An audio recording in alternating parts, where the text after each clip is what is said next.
রাষ্ট্রপতির পদ থেকে পদত্যাগ করার পর সাবেক রাষ্ট্রপতি মোহাম্মদ শাহাবুদ্দিনের বিরুদ্ধে মামলা ও সম্ভাব্য গ্রেপ্তার নিয়ে নতুন করে আইনি বিতর্ক শুরু হয়েছে। বিরোধী দলগুলো তার গ্রেপ্তারের দাবি জানাচ্ছে, আর জনমনে প্রশ্ন উঠেছে, সদ্য পদ ছাড়া এই রাষ্ট্রপতির বিরুদ্ধে কোনো আইনি ব্যবস্থা নেওয়ার সুযোগ রয়েছে কিনা। আওয়ামী লীগ সরকারের সময় দায়িত্ব নেওয়া মোহাম্মদ শাহাবুদ্দিন গত শুক্রবার স্বাস্থ্যগত কারণ দেখিয়ে রাষ্ট্রপতির পদ থেকে পদত্যাগ করেন। এরপরই তাকে ঘিরে আইনি আলোচনা তীব্র হয়। এরই মধ্যে তার বিরুদ্ধে ঢাকার একটি আদালতে একটি মামলা হয়েছে। জীবন অবাক না করলে কে করবে? 28% মিল্ক ফ্যাটের অবাক করার সাথে ফ্রেশ মিল্ক পাউডার। জীবন অবাক করুক প্রতিদিন। তবে শুক্রবার তিনি দাবি করেন, সংবিধানের 51 অনুচ্ছেদ অনুযায়ী রাষ্ট্রপতির বিরুদ্ধে মামলা করা যায় না, যদিও মামলাটি করা হয়েছে তার রাষ্ট্রপতি হওয়ার আগের কর্মকাণ্ডকে কেন্দ্র করে। এ বিষয়ে ব্যাখ্যা জানতে চাইলে আইনমন্ত্রী মোহাম্মদ আসাদুজ্জামান বলেন, ব্যাখ্যার প্রয়োজন হলে তখন দেওয়া হবে।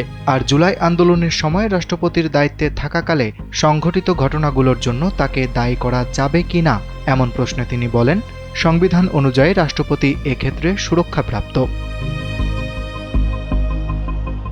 তবে সংবিধানের 51 অনুচ্ছেদে থাকা এই দায় মুক্তি নিয়ে ভিন্ন ব্যাখ্যাও রয়েছে।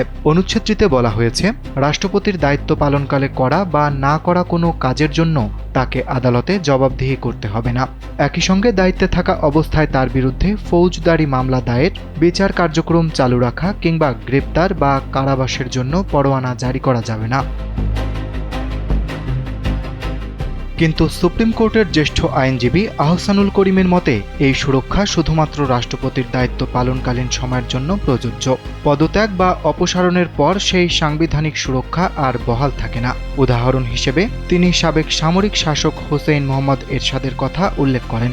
এরশাদ পদত্যাগের পর কারাগারে গিয়েছিলেন এবং দুর্নীতির মামলায় দণ্ডিতও হন। এদিকে শাহাবুদ্দিনকে ঘিরে নতুন করে আলোচনায় এসেছে তার অতীতের বিভিন্ন দায়িত্ব। রাষ্ট্রপতি হওয়ার আগে তিনি ইসলামী ব্যাংকের ভাইস চেয়ারম্যান এবং এস আলম গ্রুপ সংশ্লিষ্ট জেএমসি বিল্ডার্সের ভাইস চেয়ারম্যান ছিলেন। এস আলম গ্রুপের বিরুদ্ধে ব্যাংক খাত থেকে সোয়া 2 লাখ কোটি টাকা তুলে পাচারের অভিযোগ নিয়ে এখনও তদন্ত চলছে এবং দুদকে মামলাও রয়েছে।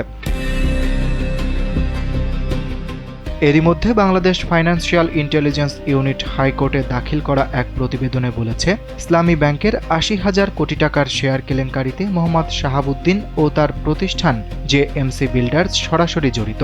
আদালত এ বিষয়ে দুদককে তদন্তের নির্দেশ দিয়েছেন। মামলাটির শুনানি আগামী বুধবার বিচারপতি মোহাম্মদ মুজিবুর রহমান মিয়ার নেতৃত্বাধীন হাইকোর্ট বেঞ্চে অনুষ্ঠিত হওয়ার কথা রয়েছে। অরিত্র বাসু, কালবেলা।